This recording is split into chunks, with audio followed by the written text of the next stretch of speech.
എല്ലാവർക്കും നമസ്കാരം. MOPയുടെ 8ാമത്തെ ക്ലാസ്സാണ്.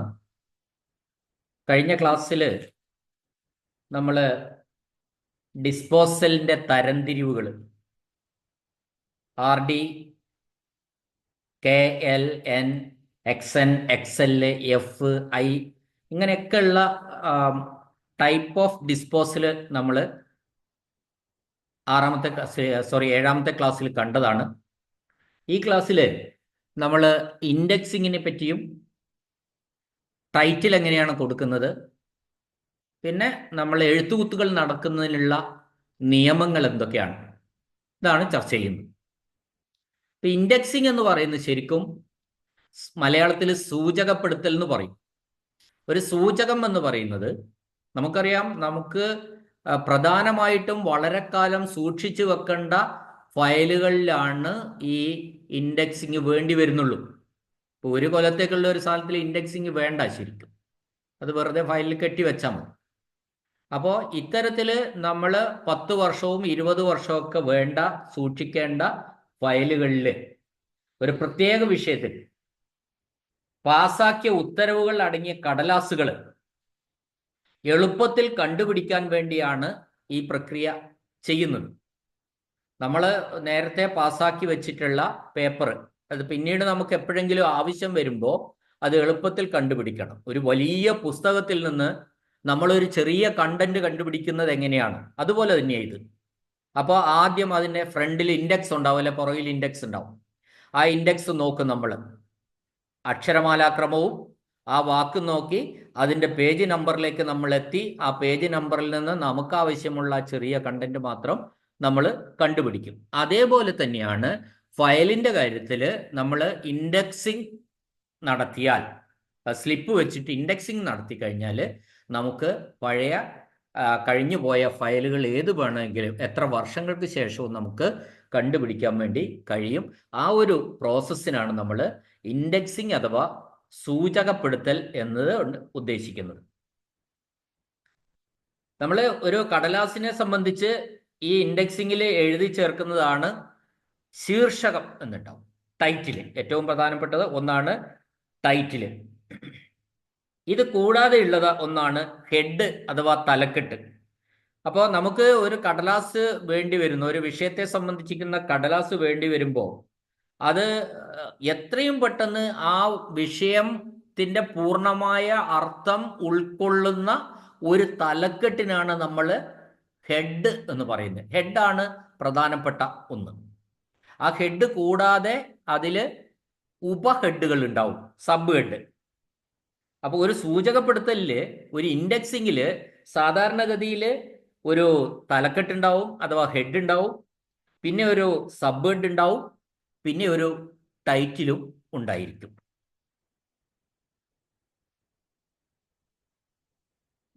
നിലവിൽ നമ്മൾ ഓഫീസിൽ ഉപയോഗിക്കുന്ന ശരിക്കും ഈ ഹെഡിൻ്റെയും സബ് ഹെഡിൻ്റെയും സ്റ്റാൻഡേർഡ് പട്ടിക ഓൾറെഡി പ്രിപ്പയർഡ് ആയിട്ട് ഓഫീസിൽ ഉണ്ടാവും.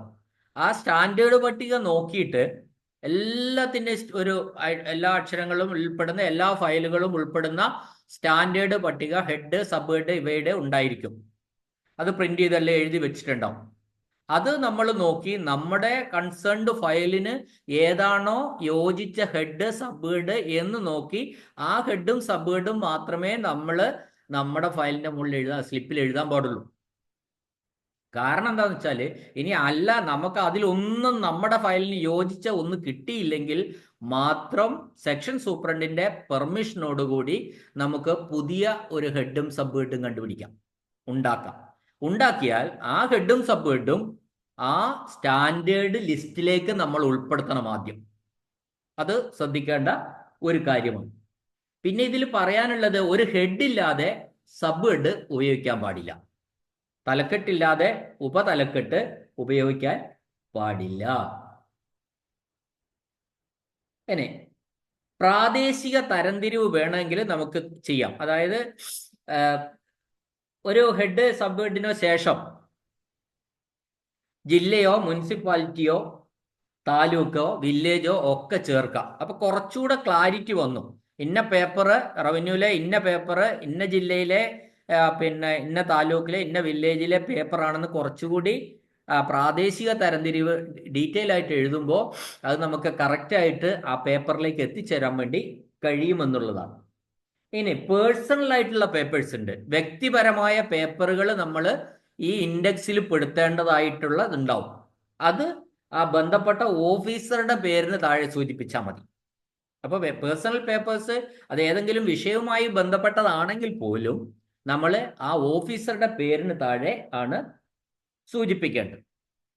മറ്റൊന്ന് കോടതി വ്യവഹാരവുമായിട്ടുള്ള ബന്ധപ്പെട്ട് നമുക്കറിയാം, കോടതി വ്യവഹാരം എന്ന് പറയുന്നത് അത് ഏത് ഹെഡിന്റെ കീഴിലാണ് വരിക എന്ന് വെച്ചാൽ പിന്നെ കേസിന്റെ കീഴിലല്ല. കേസ് എന്ന് പറഞ്ഞാൽ നമുക്ക് വേറെയാ. നോട്ട് ഫയലും മറ്റതെല്ലാം കൂടെ കൂടിച്ചേർന്ന സാധനം, റഫറൻസും കറണ്ട് ഫയലും ചേർന്ന സാധനത്തിനാണ് നമ്മൾ കേസ് എന്ന് പറയുന്നത്. എന്നാൽ കേസുകൾ എന്ന വിഭാഗത്തിലാണ് അത് വരുന്നത്. മലയാളത്തിൽ കോടതി വ്യവഹാരം വരുന്നത് കേസുകൾ എന്ന ഹെഡിലാണ് വരുന്നത്. ഇംഗ്ലീഷിൽ സ്യൂട്ട് എന്ന് പറയും.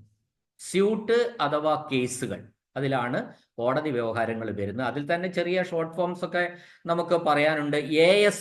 AS എന്ന് പറഞ്ഞാൽ അപ്പീൽ സ്യൂട്ട് എന്നാണ് അർത്ഥം.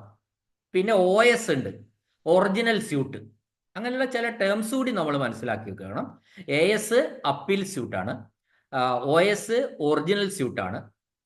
കോടതി വ്യവഹാരങ്ങൾ മുഴുവനും സ്യൂട്ട് എന്ന ഹെഡിലാണ് വരിക. തലക്കെട്ട്, കോടതി വ്യവഹാരത്തിന്റെ തലക്കെട്ട് സ്യൂട്ടാണ്. സ്യൂട്ട് എന്ന് പറഞ്ഞാൽ മലയാളത്തിലെ കേസുകൾ എന്നാണ് അർത്ഥം. ഇനി കോടതിയിലും ഇതുപോലെ പ്രാദേശികമായിട്ടുള്ള കാര്യങ്ങൾ പുറമെ എഴുതാം. അതായത് പിന്നെ കോടതി സ്ഥിതി ചെയ്യുന്ന ജില്ല, കോടതിയുടെ സ്ഥാനപ്പേര്, ജുഡീഷ്യൽ ഫസ്റ്റ് ക്ലാസ് ആണോ സെഷൻസ് ആണോ, അങ്ങനെയുള്ള തിരിവ്, പിന്നെ കേസിന്റെ സ്വഭാവം, സ്യൂട്ട് നമ്പർ എന്നിവയൊക്കെ നമുക്ക് ഈ സ്ലിപ്പിൽ ചേർക്കാവുന്നതാണ്.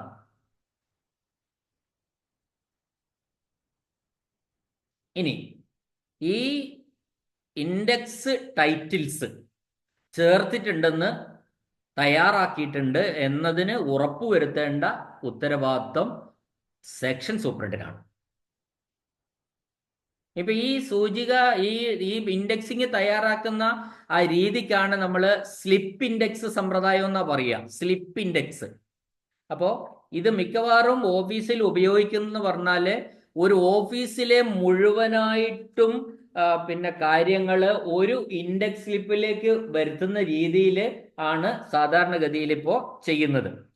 കമ്പൈൻഡ് ഇൻഡെക്സ് എന്നാ പറയുക, സംയോജക സൂചകം കമ്പൈൻഡ് ഇൻഡെക്സിലാണ് ചെയ്യുന്നത്. കൊണ്ട് മെച്ചമുണ്ട്. അപ്പൊ നമ്മൾ ഇത് ചെയ്യുന്നത്, ഇൻഡെക്സ് സ്ലിപ്പുകൾ ഓഫീസിൽ ഉപയോഗിക്കുന്നത് എങ്ങനെയാണെന്ന് ചോദിച്ചാൽ അത് ഒരു 2 ഹോൾസ്, 2 ഹോൾസ് എന്ന് പറഞ്ഞാല് രണ്ട് പിന്നെ എന്താ പറയണ്ടേ, ഹോള് ഉണ്ടാക്കിയിട്ടാണ് അത് ഉപയോഗിക്കുന്നത്. അത് ശരിക്കും ഇത് എവിടത്തേക്ക് വേണ്ടിയിട്ടാണ്? ഒന്ന് ക്ലർക്കിന്റെ അടുത്ത് വെച്ചാലും മറ്റതൊന്ന് സ്ലിപ്പുകൾ സൂക്ഷിക്കപ്പെടുന്നത് എവിടെയാണ്? റെക്കോർഡ് കീപ്പർ അടുത്താണ്. അപ്പൊ റെക്കോർഡ് റൂമിലുള്ള ഒരു ഫയല് എളുപ്പത്തിൽ എടുക്കാൻ വേണ്ടിയിട്ടാണ് നമ്മൾ ഇൻഡെക്സിങ് നടത്തുന്നത് എന്ന് നമ്മൾ എപ്പോഴും മനസ്സിലാക്കിക്കൊള്ളണം. ഇപ്പൊ റെക്കോർഡ് റൂമില് സൂചിക ഇൻഡെക്സ് സ്ലിപ്പുകൾ ഫയൽ ചെയ്യുന്നത് എങ്ങനെയാണ്? റെക്കോർഡ് റൂമില് ഇൻഡെക്സ് സ്ലിപ്പുകൾ ഫയൽ ചെയ്യുന്നത് എങ്ങനെ? അതിന്റെ ഉത്തരം എന്താന്ന് ചോദിച്ചാല്, ഒരു ഓഫീസിന് മുഴുവനായിട്ടും കമ്പൈൻഡ് ഇൻഡെക്സാ ഫയൽ ചെയ്യുന്നത്. ഒരു ക്ലർക്കിന്റെ മാത്രം ഇൻഡെക്സുകൾ ഒരുമിച്ചല്ല, ഒരു ഓഫീസിന് മുഴുവനായിട്ടും ഉള്ള ഇൻഡെക്സുകൾ. ഇപ്പോൾ ഒരു ക്ലർക്കിന്റെ അടുത്ത് ഒരു എയിൽ തുടങ്ങുന്ന ഒരു ഫാക്ട് ഉള്ള ഫയൽ ഉണ്ടെങ്കിൽ വേറൊരു ക്ലർക്കിന്റെ അടുത്ത് എയിൽ തുടങ്ങുന്ന മറ്റൊന്നുണ്ടാവും. അപ്പൊ ഈ എയും എല്ലാ എയും ഒരുമിച്ചാണ് പോവുക. അപ്പൊ അത്തരത്തില് കമ്പൈൻഡ് ഇൻഡെക്സ് ആണ് ശരിക്കും ഒരു ഓഫീസിൽ ഉപയോഗിക്കുന്നത്. ഇങ്ങനെ കമ്പൈൻഡ് ഇൻഡെക്സ് ഉപയോഗിക്കുന്നത് കൊണ്ട് പുതിയ സ്ലിപ്പുകൾ കിട്ടിക്കഴിഞ്ഞാൽ അതിലേക്ക് കടത്തി വെച്ചാൽ മതി. അതാണ് അതിൻ്റെ ഒരു പ്രത്യേകത. അങ്ങനെ ഇൻഡെക്സ് സ്ലിപ്പുകളുടെ വലിപ്പം കൂടുമ്പോൾ എന്ത് ചെയ്യും? അപ്പോൾ ഇപ്പൊ ചെറിയ വോളിയംസ് ആയിട്ട് മാറ്റുക. ഇപ്പൊ ഒരുപാട് സ്ലിപ്പുകൾ, വലിയ ഓഫീസ് ആകുമ്പോൾ ഒരുപാട് സ്ലിപ്പുകൾ ഇങ്ങനെ വന്ന് കൂടിച്ചേർന്നാൽ ഒരു വലിയ ബുക്കിനേക്കാളൊക്കെ അട്ടി കയറി വരും. അപ്പൊ അങ്ങനെയാകുമ്പോൾ നമ്മൾ അതിനെ സ്മോളർ വോളിയംസ് ആയിട്ട്, ചെറിയ വാല്യങ്ങളായിട്ട് നമുക്ക് അതിനെ മാറ്റിയെടുക്കാവുന്നതാണ്. അപ്പൊ ഇങ്ങനെ ഒരു ഓഫീസിന് മുഴുവനായിട്ടും സ്ലിപ്പുകൾ കമ്പൈൻഡ് ഇൻഡെക്സ് രൂപത്തിൽ ഫയൽ ചെയ്യുന്ന രീതിയിലാണ് ഫയലിംഗ് ഓഫ് ഇൻഡെക്സ് സ്ലിപ്പ് എന്ന് പറയുന്നത്. Filing of index slip. ആ ഫയലിംഗ് ഓഫ് ഇൻഡെക്സ് സ്ലിപ്പ് എന്ന് പറയുന്നത് ഒരു ഓഫീസിന് മുഴുവനായിട്ടും സ്ലിപ്പുകൾ കമ്പൈൻഡ് ഇൻഡെക്സ് രൂപത്തിൽ, അതായത് അത് മനസ്സിലായിട്ടുണ്ടാവുമല്ലോ, ഒരുപാട് ക്ലർക്കുമാരുണ്ടാവും ഒരു ഓഫീസിൽ. എല്ലാ ക്ലർക്കുമാരെടുത്തുനിന്നും വരുന്ന ഇൻഡെക്സുകൾ ആ അക്ഷരമാല ക്രമത്തിൽ കമ്പൈൻ ചെയ്തിട്ടാണ് ഇത് ഫയൽ ചെയ്യുന്നത്. അത്തരത്തിലുള്ള ഫയലിംഗ് ആണ് ഫയലിംഗ് ഓഫ് ഇൻഡെക്സ് സ്ലിപ്പ് എന്ന് പറയുന്നു. ഇനി നമുക്ക് പറയാനുള്ള അത്രയധികം ഒരു പ്രാധാന്യം ഇല്ലെങ്കിൽ പോലും നമുക്ക് കുറേ കാര്യങ്ങൾ ഈ ഇൻഡെക്സിങ്ങിലും ശ്രദ്ധിക്കാനുണ്ട്. ക്വസ്റ്റ്യൻസ് കൂടുതൽ പ്രാക്ടീസ് ചെയ്യുമ്പോൾ ഇൻഡെക്സിങ്ങിലെ ചോദ്യങ്ങൾ നമുക്ക് വരും. അപ്പം നമ്മൾ കൂടുതൽ മനസ്സിലാക്കിയാൽ മതി. ഇനി നമ്മൾ കത്തിടപാടിൻ്റെ, അതായത് റൂൾസ് ഓഫ് കറസ്പോണ്ടൻസ് അടുത്തത് പറയാനുള്ളത്. അതിൻ്റെ മാതൃകയുണ്ട്, അതിൻ്റെ റൂൾസ് എങ്ങനെയാണ് എന്നൊക്കെയാണ് നമ്മൾ പറയുന്നത്. അപ്പോൾ ഈ മാതൃകകൾ ചില മാതൃകകൾ നമ്മൾ ഓൾറെഡി പറഞ്ഞു കഴിഞ്ഞതാണ്. അതായത് ഒരു മാതൃക ഞാൻ പറയാം, പിന്നെ പ്രൊസീഡിങ്സ് മാതൃക, അല്ലെങ്കിൽ നടപടിക്രമം എന്ന മലയാളത്തിൽ പറയാം പ്രൊസീഡിങ്സ്.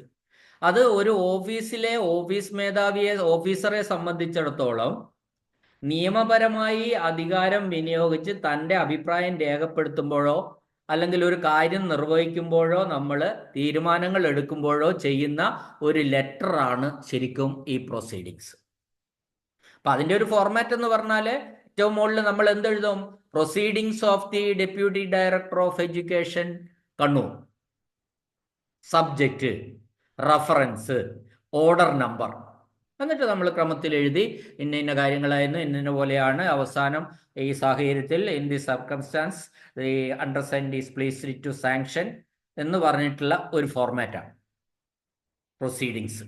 അതായത് പിന്നെ ഒരാളെ, ഒരു ടീച്ചറെ നിയമിക്കണം, ഒരു LP സ്കൂളിലേക്ക് ഒരു ടീച്ചറെ നിയമിക്കുകയാണ് ഗവൺമെന്റ് സ്കൂളിൽ. ആ നിയമിക്കുമ്പോൾ നിയമനാധികാരി എന്ന് പറയുന്നത് ഡെപ്യൂട്ടി ഡയറക്ടർ ഓഫ് എഡ്യൂക്കേഷനാണ്.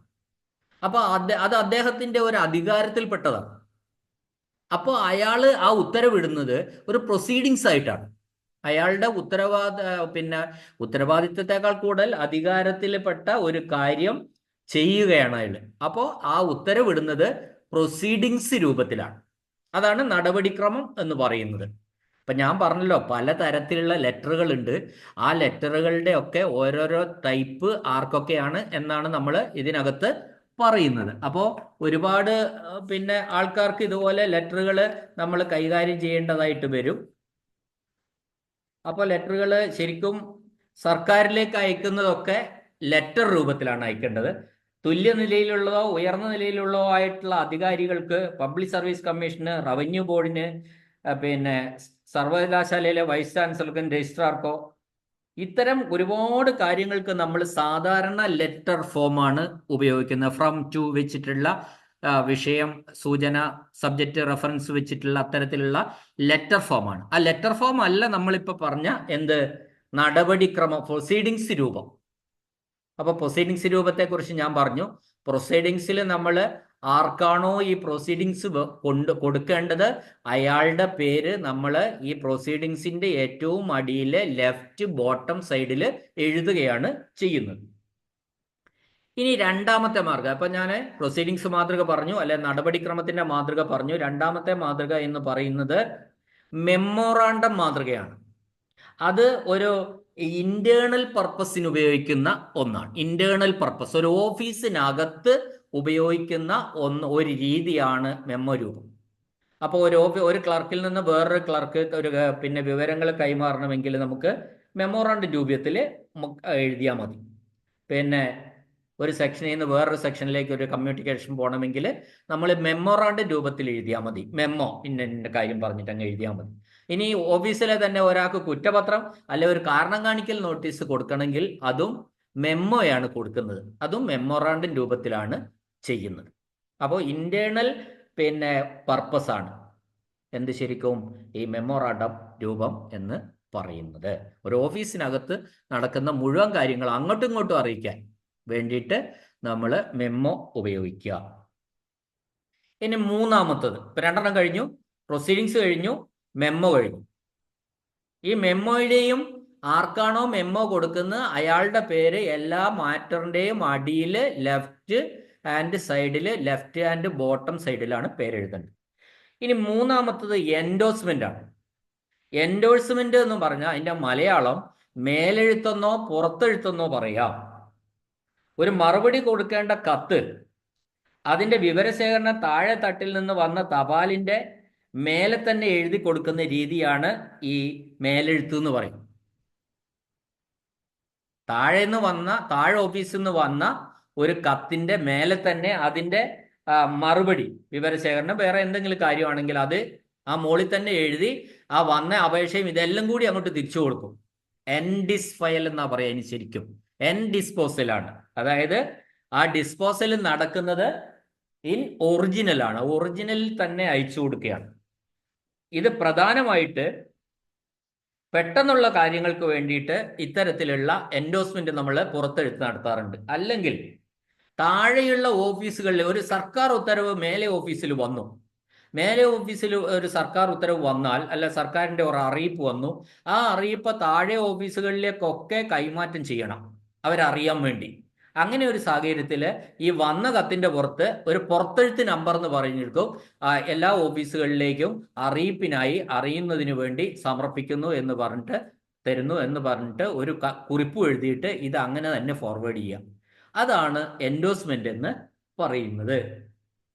ഇനി നാലാമത്തെ ടൈപ്പാണ് DO letter, demi official letter.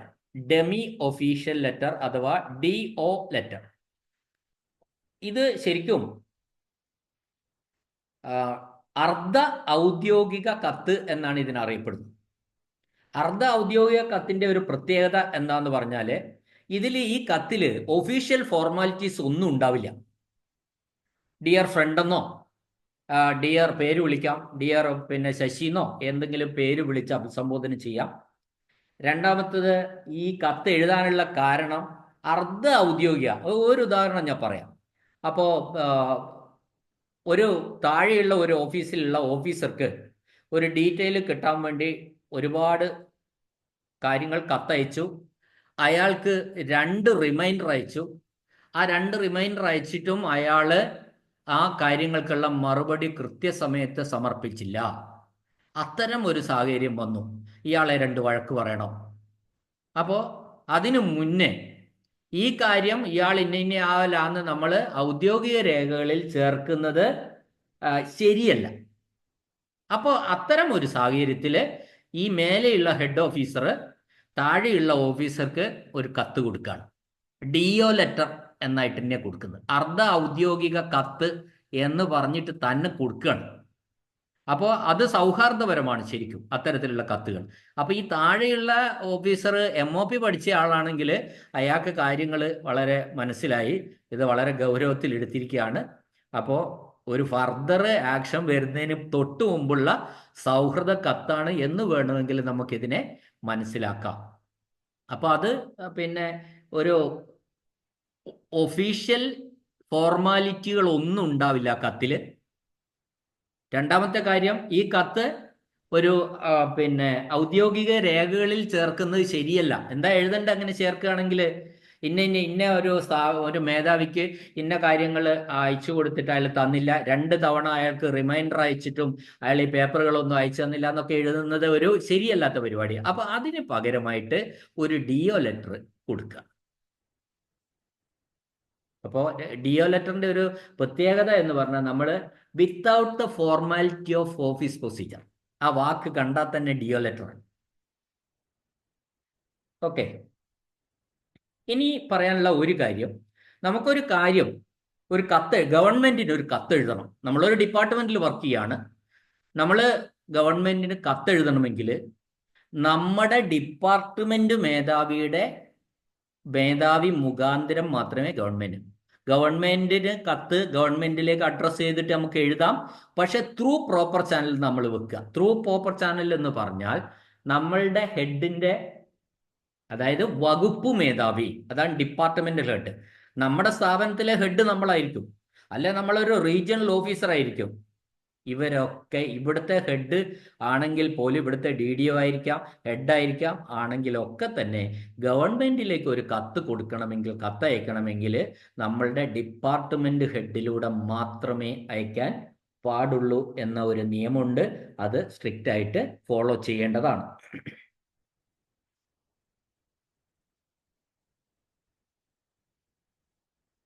ഇനി ഒരു മേലധികാരിക്ക്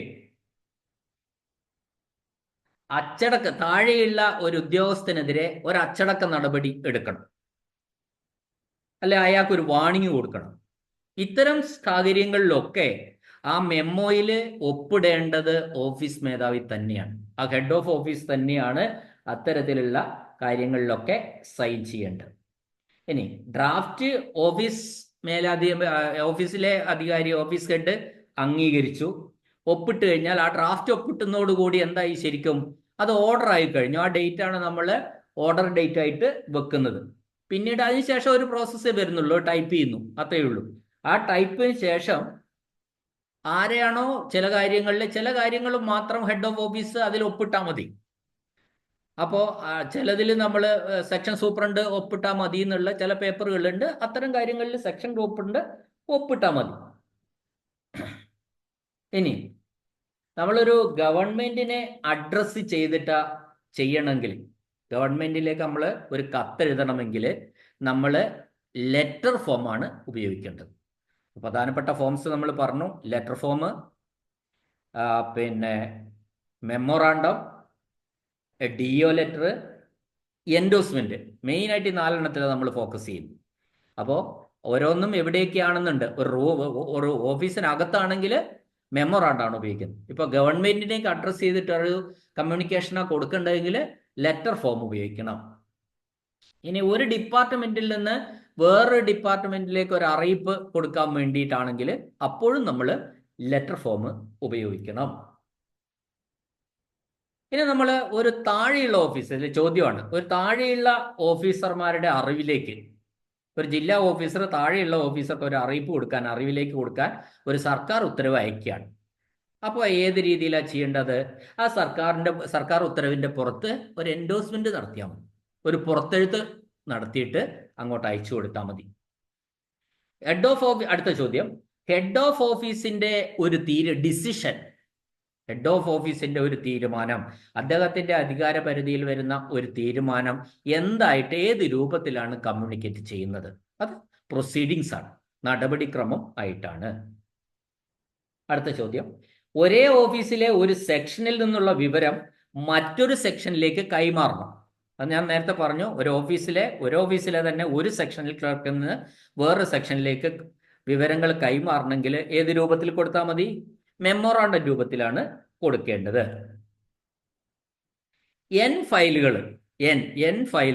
ഡിസ്പോസൽ ഫയലുകൾ എങ്ങനെയാണ് അയക്കുന്നത്? എന്താ അതിന്റെ ഉത്തരം? എൻ ഡിസ്പോസൽ ഫയലുകൾ ഒറിജിനൽ തന്നെ അയക്കുകയാണ്. അതിൽ കാര്യങ്ങളൊക്കെ എഴുതി ഒറിജിനൽ തന്നെ തിരിച്ചു കൊടുക്കുകയാണ് ചെയ്യുന്നത്. ഒറിജിനൽ തന്നെ കാര്യങ്ങൾ എല്ലാം എഴുതുകയാണ് ചെയ്യുന്നത്. ഒരു നോൺ ഒഫീഷ്യൽ ആയിട്ടുള്ള ഒരാൾക്ക് ഒരു അറിയിപ്പ് കൊടുക്കണമെങ്കിൽ അത് നമ്മൾ ലെറ്റർ ഫോമിലാണ് കൊടുക്കേണ്ടത്. ഇനി നേരത്തെ നമ്മൾ ചോദ്യം പറഞ്ഞതാണ്, മെമ്മോറാണ്ടത്തിലും പിന്നെ പ്രൊസീഡിങ്സിലും മെമ്മോറാണ്ടത്തിലും എവിടെയാണ് ഈ അഡ്രസ്സിയുടെ പേരും ഡെസ്റ്റിനേറ്റിലും എഴുതുക? അതായത് ആർക്കാണോ ഈ സാധനം കൊടുക്കേണ്ടത് അയാളുടെ പേരും ഡെസ്റ്റിനേഷനും എഴുതേണ്ടത് ആ കത്തിന്റെ, അതായത് മെമ്മോറാണ്ടം ആയാലും ശരി, പ്രൊസീഡിങ്സ് ആയാലും ശരി, അതിന്റെ ഏറ്റവും താഴെ ഇടതുഭാഗത്താണ്. ഇനി ഒരാൾക്ക് മാത്രമാണ് ഗവൺമെന്റ് നേരിട്ട് കത്തെഴുതാവുന്നത്. ആ നേരിട്ട് കത്തെഴുതാൻ പറ്റുന്ന ഒരാളെന്ന് പറയുന്നത് തൊഴിലിൽ ഏർപ്പെട്ടവർക്ക് നഷ്ടപരിഹാരം നൽകുന്ന ഒരു കമ്മീഷണറുണ്ട്. തൊഴിലിൽ ഏർപ്പെട്ടിട്ടുള്ളവർക്ക് നഷ്ടപരിഹാരം നൽകുന്ന കമ്മീഷണറാണ്. The workmen's compensation commissioner can address government directly. ഗവൺമെന്റിനെ നേരിട്ട് അഡ്രസ്സ് ചെയ്യാം. അതൊക്കെ ചോദ്യങ്ങളായിട്ട് വരുന്നതാണ്, ശ്രദ്ധിക്കണം നമ്മൾ. ഇനി ഒരു ലെറ്ററിന്റെ ഏറ്റവും മുകളിൽ നമ്മൾ എന്താണ് എഴുതേണ്ടത്? ലെറ്ററിന്റെ ഏറ്റവും മുകളിൽ, ഒഫീഷ്യൽ ലെറ്ററിന്റെ ഏറ്റവും മുകളിൽ നമ്മൾ എഴുതേണ്ടത് പിന്നെ നെയിം ഓഫ് ഓഫീസാണ്. അതായത് നമ്മളുടെ നിലവിലുള്ള ഓഫീസാണ് ഏറ്റവും മുകളിൽ. ലെറ്റർ പാഡാണെങ്കിൽ ഓൾറെഡി നമ്മൾ അതിന്റെ മുകളിൽ നെയിം ഓഫ് ഓഫീസും കാര്യങ്ങളും ഒക്കെ ഉണ്ടാവും. അല്ലെങ്കിൽ സാധാരണഗതിയിൽ ലെറ്റർ ഫോമിൽ നമ്മൾ ഏറ്റവും ടോപ്പിൽ റൈറ്റ് ഹാൻഡ് സൈഡിൽ ഓഫീസ് എഴുതാറുണ്ട്. ഒരു റീജിയണൽ ഓഫീസർ ഗവൺമെന്റിന് കത്ത് എഴുതണമെങ്കിൽ ആര് മുഖാന്തരം അയക്കണം? അപ്പോൾ ആരാ? Head of the department. Head of the department മുഖാന്തരമാണ് അത് റീജിയണൽ ഓഫീസറും അയക്കേണ്ടത്. ഇനി ഒരു ഓഫീസിൽ നിന്നുള്ള എല്ലാ കത്തിടപാടുകളും ആരുടെ പേരിലായിരിക്കണം? അതായത് ഒരു ഓഫീസിൽ നിന്നുള്ള ഫ്രം ആരായിരിക്കണം? അതെല്ലാം ഏത് കത്ത് പുറത്തേക്ക് പോയാലും ഹെഡ് ഓഫ് ഓഫീസിന്റെ പേരിലായിരിക്കണം കത്ത് എഴുതുന്നത്. അല്ലാതെ സൂപ്രണ്ടിന്റെ പേരിലോ സെക്ഷന്റെ പേരിലോ ഒന്നും നമ്മൾ പുറത്തേക്ക് കത്ത് കൊടുക്കാറില്ല. ഈ പ്രൊസീഡിങ്സ് ആരാണ് ഒപ്പിടേണ്ടത്? ഞാൻ പറഞ്ഞല്ലോ, പ്രൊസീഡിങ്സ് എന്ന് പറഞ്ഞാൽ നടപടിക്രമം എന്ന് പറഞ്ഞാല് ഒരു ഉദ്യോഗസ്ഥന്റെ അധികാര പരിധിയിൽ വരുന്ന, മിക്കവാറും അത് ഹെഡ് ഓഫ് ഓഫീസിന്റെ അധികാരത്തിലുള്ള ഒരു കാര്യമാണ്. അപ്പൊ പ്രൊസീഡിങ്സ് എപ്പോഴും ഹെഡ് ഓഫ് ഓഫീസ് ഒപ്പിടേണ്ടതാണ്. ഇനി മറ്റേ ചില അറിയിപ്പ് പറഞ്ഞാല് വേറൊരു കാര്യം ശ്രദ്ധിക്കേണ്ട കാര്യം പറഞ്ഞാല്, ഒരു ഓഫീസ് തലവൻ ഒപ്പിടാത്തപ്പോൾ അദ്ദേഹത്തിന്റെ തലവന്റെ സ്ഥാനപ്പേരിന് മുമ്പ് നമ്മൾ ഫോർ വെക്കാറുണ്ട്. അത് ഫോർ വെച്ച് ഒപ്പിടുക എന്നാ പറയാം. അത് സാധാരണഗതിയിൽ നമ്മൾ ചെയ്യുന്ന കാര്യമാണ്. നമ്മൾ ഓർമ്മിക്കാൻ വേണ്ടി പറഞ്ഞു എന്ന് മാത്രമേ ഉള്ളൂ. പിന്നെ ശ്രദ്ധിക്കേണ്ട, ഈ ലെറ്റർ ഒക്കെ എഴുതുമ്പോൾ ഒരു കത്തില് ഒരു വിഷയം മാത്രം പരാമർശിക്കാൻ ശ്രദ്ധിക്കണം. അതാണ് മറ്റൊരു കാര്യം. ഇനി ഒരു കോർപ്പറേഷൻ കമ്മീഷണർമാര് അല്ലേ, നമ്മള് മുനിസിപ്പാലിറ്റി, അങ്ങനെ മുനിസിപ്പൽ സെക്രട്ടറി, കോർപ്പറേഷൻ കമ്മീഷണർ, അത്തരം കാര്യങ്ങളൊക്കെ വരുമ്പോൾ അതിലൊരു കോർപ്പറേഷൻ കമ്മീഷണർമാരെ അഭിസംബോധന ചെയ്യുമ്പോൾ ആരെ അഭിസംബോധന ചെയ്തുകൊണ്ടുള്ള കവറിലാണ് ഇത് അയക്കേണ്ടത്? ഇപ്പോൾ ഒരു കോർപ്പറേഷനിലേക്കാണ് ഒന്ന് അയക്കണമെങ്കിൽ അത് അഭിസംബോധന ചെയ്യുന്ന വ്യക്തി മേയർ ആയിരിക്കണം. മേയറുടെ അഭിസംബോധന ചെയ്തിട്ടാണ് നമ്മൾ കത്തയക്കേണ്ടത്. PSCയിലേക്കുള്ള അറിയിപ്പുകൾ, കോമൺ PSC ജില്ലയല്ല, PSCയിലേക്കുള്ള അറിയിപ്പുകൾ ആരെ അഭിസംബോധന ചെയ്യണം? PSC സെക്രട്ടറിയെ അഭിസംബോധന ചെയ്തിട്ട് വേണം. ജില്ലാ ഓഫീസിലേക്ക് അറിയിക്കുന്നതല്ല ഞാൻ പറഞ്ഞത്. അല്ലാത്ത ഒരു കാര്യം, PSCക്ക് മൊത്തത്തിലുള്ള അറിയിക്കണമെങ്കിൽ PSC സെക്രട്ടറിയെ അഭിസംബോധന ചെയ്തിട്ട് വേണം അയക്കാൻ. ഇനി റവന്യൂ ബോർഡിലേക്കുള്ള ഒരു അറിയിപ്പ്, റവന്യൂ ബോർഡിലേക്കുള്ള അറിയിപ്പ് ആരെ അഡ്രസ്സ് ചെയ്യണമെന്ന് ചോദിച്ചാൽ റവന്യൂ ബോർഡ് സെക്രട്ടറിയെ അഡ്രസ്സ് ചെയ്യണം. ഹൈക്കോടതിയിലേക്കുള്ള ഒരു കമ്മ്യൂണിക്കേഷൻ ആരെ അഡ്രസ്സ് ചെയ്യണം? അത് ഹൈക്കോടതിയിലെ രജിസ്ട്രാർക്കാണ് നമ്മൾ അഡ്രസ്സ് ചെയ്യേണ്ടത്. ഈ ഭാഗത്തു നിന്നൊരു ചോദ്യം മിക്കവാറും നമ്മൾ പ്രതീക്ഷിക്കേണ്ടിയിരിക്കുന്നു. അതായത് ഇപ്പം 4 ഞാൻ പറഞ്ഞു. പിന്നെ ഒരു കോർപ്പറേഷൻ അഡ്രസ് ചെയ്യേണ്ടത് മേയറിനെയാണ്, PSCയിലെ PSC സെക്രട്ടറിയാണ്, റവന്യൂ ബോർഡിലേക്കുള്ള റവന്യൂ ബോർഡ് സെക്രട്ടറിയാണ്, ഹൈക്കോർട്ടിലേക്കുള്ളത് രജിസ്ട്രാറെയാണ് അഭിസംബോധന ചെയ്യേണ്ടത്. ഇതിൽ നിന്നൊരു ചോദ്യം നമ്മൾ പ്രതീക്ഷിക്കേണ്ടിയിരിക്കുന്നു. ഇനി ഈ കത്തുകളിൽ, ഏത് കോമൺ ആയിട്ടുള്ള കത്തുകളിലൊക്കെ തന്നെ ഒരു അഭിസംബോധന മാതൃക എന്ന് പറയുന്നത് Shri, Shrimati, Kumari, or sir, mister, miss, English ആണെങ്കിൽ ഇതാണ് ഞാൻ പറഞ്ഞത്, മാഡം എന്നൊക്കെ ഉള്ള അഭിസംബോധനകളാണ് സാധാരണഗതിയിൽ നമ്മൾ കത്തുകളിൽ നടത്തുന്നത്. ഈ കത്ത്, ഏത് കത്ത് നമ്മൾ എഴുതിയാലും ശരി, അവസാനിപ്പിക്കുന്നത് എന്താണ്? യുവേഴ്സ് ഫെയ്ത്ത്ഫുള്ളി ആണ്. അല്ല, യുവേഴ്സ് ലവിംഗ്ലി ഒന്നും ഇതിലില്ല. എല്ലാം ഒഫീഷ്യൽ ആണല്ലോ. അപ്പോൾ എല്ലാം യുവേഴ്സ് ഫെയ്ത്ത്ഫുള്ളിയിലാണ് നമ്മൾ കത്തുകൾ അവസാനിപ്പിക്കുന്നത്. ഇനി ഒഫീഷ്യൽ കത്തുകളിൽ ഒരു വിധത്തിലുള്ള ഒരു വിധത്തിലുള്ള ഡിയർ എന്നോ അത്തരത്തിലുള്ള ഒന്നും ഉണ്ടാവാൻ പാടില്ല. സർ ഓർ മാഡം, അപ്പൊ ഞാൻ നേരത്തെ പറഞ്ഞല്ലോ, sir or madam, Shrimati, Shri, അത്തരത്തിലുള്ള അഭിസംബോധനകളാണ് ഒഫീഷ്യൽ കത്തുകളിൽ നടത്താനുള്ളത്. അപ്പൊ ഞാൻ ഈ കമ്മ്യൂണിക്കേഷൻ, ടൈപ്പ് ഓഫ് കമ്മ്യൂണിക്കേഷൻ പറഞ്ഞു. ആ കമ്മ്യൂണിക്കേഷൻ ലെറ്ററുകൾ നൽകേണ്ട പ്രധാനപ്പെട്ട കമ്മ്യൂണിക്കേഷൻസ് ഞാൻ പറഞ്ഞു കഴിഞ്ഞു. Letter form, proceedings form, then memorandum form, endorsement form, 4 പിന്നെ അതിനോടനുബന്ധിച്ച കുറച്ച് കാര്യങ്ങളും നമ്മൾ പറഞ്ഞു കഴിഞ്ഞു. ഈ കാര്യങ്ങളിലൊക്കെ തന്നെ രണ്ടാമത്തെ ഫോം ഓഫ് കറസ്പോണ്ടൻസിൽ അത്യാവശ്യം ചോദ്യങ്ങൾ വരുന്ന സെക്ഷനാണ്. അപ്പം നിങ്ങൾ തീർച്ചയായിട്ടും വീണ്ടും വീണ്ടും റിപ്പീറ്റ് ചെയ്തിട്ട് ഇത് കേട്ട് എല്ലാം ഒരുവിധം കേട്ട് നന്നായി പഠിച്ചതിന് ശേഷം മാത്രമേ നിങ്ങൾ അവസാനം മാത്രമേ ഈ ക്വസ്റ്റ്യൻ പേപ്പർ ചെയ്യാവൂ. അതെപ്പോഴും ശ്രദ്ധിക്കേണ്ട ഒരു കാര്യമാണ്. ആദ്യം തന്നെ നമ്മൾ പോയി ക്വസ്റ്റ്യൻ പേപ്പറാണ് ചെയ്യുന്നതെങ്കിൽ നമ്മൾ കൂടുതൽ സെലക്റ്റീവായി പോകും. അപ്പോൾ ആ ക്വസ്റ്റ്യൻ പിന്നീടുള്ള ഒന്നിലും ചിലപ്പോൾ അടുത്ത പ്രാവശ്യത്തെ ക്വസ്റ്റ്യൻ പേപ്പറിൽ അത്തരം ചോദ്യങ്ങൾ ആവണമെന്നില്ല. അതുകൊണ്ട് കണ്ടന്റ് എല്ലാം നമ്മൾ ഇതുമാതിരി കേട്ട് പഠിച്ചതിന് ശേഷം ലാസ്റ്റ് മാത്രം ക്വസ്റ്റ്യൻ പേപ്പർ ചെയ്യുക. അപ്പം നമുക്ക് കുറേ ആൻസറുകൾ ചെയ്യാൻ വേണ്ടി കഴിയും. ഓക്കെ, ഈ ക്ലാസ് ശ്രദ്ധിച്ച എല്ലാവർക്കും നന്ദി, നമസ്കാരം.